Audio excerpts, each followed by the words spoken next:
Exams టైంలో ఒత్తిడికి గురి కాకూడదు అనుకుంటే సంవత్సరం అంతా చదవాలండి. సంవత్సరాంది ఒకే రోజు చదవాలి అని పెట్టుకోకుండా ఒక డిసిప్లిన్తో ఏ రోజు చెప్పినవి ఆ రోజు చదువుకుంటూ చదువును ఎంజాయ్ చేసుకుంటూ చదివినప్పుడు వాళ్ళకి దానివల్ల స్ట్రెస్ అనేది రాదు. ఎప్పుడైతే ఇష్టంతో కాకుండా కష్టంగా చదువుతారో ఆబ్వియస్గా స్ట్రెస్ పెరుగుతుంది. సో ఒత్తిడి లేకుండా ఉండాలి అంటే మంచి స్టడీ హ్యాబిట్స్ అన్నవి ఉండాలి. ఎప్పుడప్పుడు ఫినిష్ చేసుకోవడము, ఎప్పటికప్పుడు డౌట్స్ క్లారిఫై చేసుకోవడము, టీచర్ చెప్పిందే కాకుండా ఇంట్రెస్ట్తో వాళ్ళకి ఏ సబ్జెక్ట్ అయితే ఎక్కువ ఇంట్రెస్ట్ ఉందో వాటి మీద ఇంకా స్పెండ్ చేయడము, డిఫరెంట్ కైండ్ ఆఫ్ రిసోర్సెస్ అంటే టీచర్స్ కానీ ఫ్రెండ్స్ కానీ క్లాస్లో ఇంకా బాగా చదివే వాళ్ళు ఉంటారు, కాన్సెప్ట్ బాగా అర్థం చేసుకునే ఫ్రెండ్స్ ఉంటారు. సో రకరకాల హెల్ప్ వెతుక్కోవడము, ఎప్పటికప్పుడు క్లారిఫై చేసుకోవడం అనేది ఇవి చాలా అవసరం.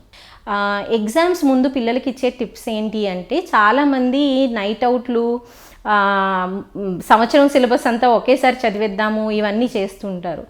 దీనివల్ల ఏమవుతుందంటే చాలా ప్రెషర్ పెరిగిపోతుంది. సో మీరు అప్పటికప్పుడు సబ్జెక్ట్ నిజంగానే నేర్చేసుకొని రాసేసేయచ్చు, ఎగ్జామ్ పాస్ అయిపోతారు కరెక్టే, కానీ మీ బాడీకి మైండ్కి విపరీతమైన స్ట్రెస్ పెడుతున్నారు మీరు. అలాగే సంవత్సరం అంతా చదవాల్సిన చదువు ఒక్క రోజులో చదివేస్తే మీరు ఎంతవరకు దాన్ని నేర్చుకుంటున్నారు, ఎంతవరకు దాన్ని అమలుపరచడానికి ఆలోచిస్తున్నారు, ఇది ఎంతవరకు కరెక్ట్ అనే ప్రశ్న మీకు మీరు వేసుకోవాలి. So discipline is very very important. స్టూడెంట్స్కి ఉండాలి. అది పేరెంట్స్ చెప్తే వచ్చేది కాదు.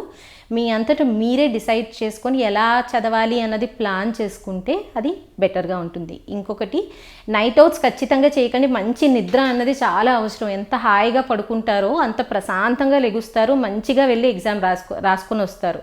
సో సరైన ఆహారపు అలవాట్లు, నిద్ర లేమి లేకుండా ఉండడం చూసుకోవడము, ఇవన్నీ కూడా చాలా అవసరం. హాయిగా పడుకోండి, మంచిగా తినండి, శుభ్రంగా వెళ్ళి ఎగ్జామ్ రాసిరండి. ముందు రోజు నైట్ అవుట్ అంతా చేసేస్తాము, కంబైన్డ్ స్టడీస్ ఇవన్నీ వర్కౌట్ అవ్వవు. సంవత్సరం అంతా నిదానంగా చదువుకోండి. ఎగ్జామ్ ముందు మాత్రం హాయిగా పడుకొని వెళ్ళి ఎగ్జామ్ రాసుకొని రండి.